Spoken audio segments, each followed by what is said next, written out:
Olá, alunos do terceiro ano. Vamos fazer a correção comentada de uma atividade da aula 22. Apesar do professor da série ter colocado aqui que são referentes ao gênero editorial Carta ao Leitor, elas são referentes às orações subordinadas substantivas. E na questão número 1, nós temos uma questão sobre a oração subordinada substantiva objetiva direta. Qual delas não é oração subordinada substantiva direta?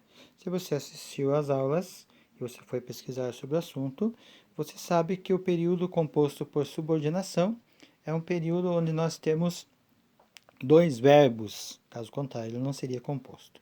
Então você pode observar que em todas as alternativas nós temos dois verbos. Na letra A nós temos queremos e volte. São dois verbos, duas orações. Na letra B, nós temos o verbo desejo e seja, dois verbos. Na letra C, nós temos o verbo declararam e havia. E na letra D, temos o verbo gosta e haja, do verbo haver, ok? É importante observar isso, porque o enunciado fala qual das orações não é oração subordinada substantivo objetivo direta. Em cada uma delas, nós temos duas orações. A oração principal é a oração subordinada substantiva.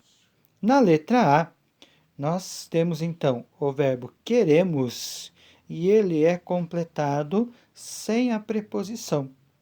Quem quer, quer alguma coisa. Nós aprendemos isso lá na regência verbal.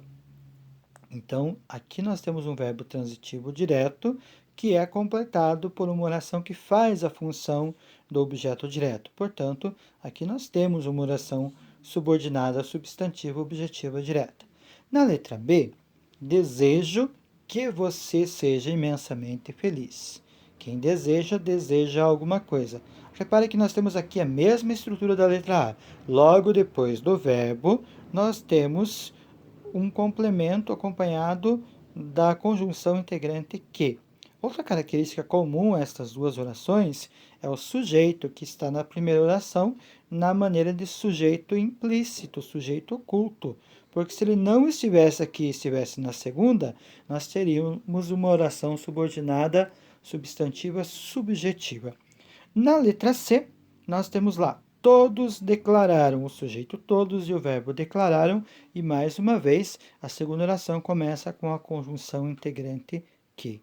Então, nas três primeiras nós temos esta oração subordinada substantiva objetiva direta, completando a oração principal. A diferença está lá na letra D. Veja, ele, sujeito, gosta, verbo. E depois do gosto, o que nós temos de diferente aqui? O de, que é uma preposição. O verbo que é completado através de preposição é um verbo transitivo indireto. Por isso, a oração que o completa faz a função de oração subordinada substantiva objetiva indireta. Então, aqui nós temos o gabarito na letra D, o gabarito correto. E no número 2, nós temos a oração. Lembrei-me de que ele só usava camisas brancas.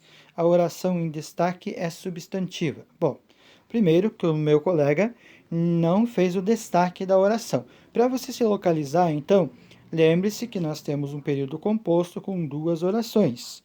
Temos dois verbos. Identifique-os. Primeiro, o verbo lembrar. Lembrei. E depois, o verbo usava. Então, a oração principal gira em torno do verbo lembrar.